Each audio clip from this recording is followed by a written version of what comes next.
New Year's Eve, and this is the last day that we have access to Jennie's plot to harvest.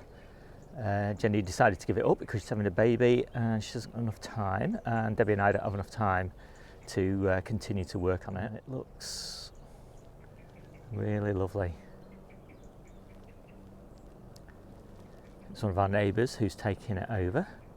He's already painted the shed. We gave him access a couple of months early so that he could do some work on it, keep it weeded and all of that sort of thing. And obviously we're leaving all those lovely veggies. There's loads of sprouts, loads of clets, lots of kale, lots of lovely purple sprouting broccoli, strawberries down the front, late strawberries down the back, and raspberries, which we've moved from my plot and just healed in here so that you can transplant those.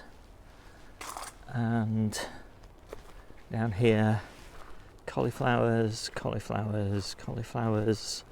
more cauliflowers, loads of lovely cauliflowers, as well as purple sprouting broccoli along the back there. So yeah, enough to keep him going for a little while.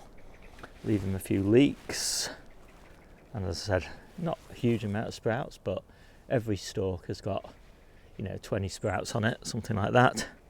So 100 or so sprouts, just something to get started. Having this plot, it's a gorgeous plot. We've done a lot of work on it. It's in great condition, but we just don't need it anymore.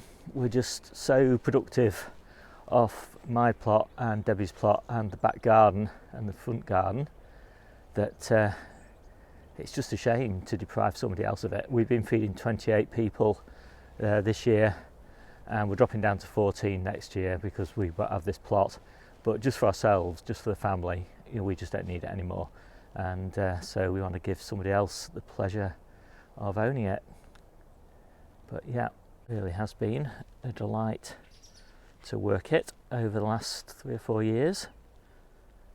And yeah, just that one IBC tank we've just got to get shifted and then we're done. Like this super quick video. My name's Steve, this is the Seaside Allotment channel, and I'll see you soon.